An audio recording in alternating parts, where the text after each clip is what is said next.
सुवर्णपुर जिला खुशीर खबर कारण जिलार प्राथमिक शिक्षा शिक्षक मरुड़ी समस्या दूर होगाक जाउछि। आज ओडिशार राजधानी भुवनेश्वर कलिंग स्टाडियम रे सुवर्णपुर जिला 126 प्राथमिक शिक्षकों को माननीय मुख्यमंत्री मोहन चरण माझी नियुक्ति देइछन्ति। अनेक दिनरू जिलार प्राथमिक विद्यालय रे शिक्षक समस्या लागी रहितिला। तेबे आजिर नियुक्ति परे शिक्षक समस्या किछि कांशरे दूर होई पारे।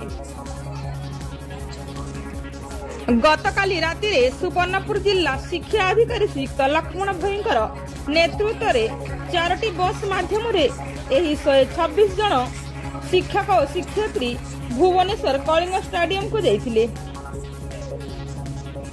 आज सेमाने माननीय मुख्यमंत्री मोहन चरण माझी ठारू नियुक्ति पत्र ग्रहण करिसंती। आसंता सोमवार रे सेमाने जिल्लार विभिन्न विद्यालय रे योगदान करिवार आशा करा जाउछि। ब्यूरो रिपोर्ट तनुषण टीवी।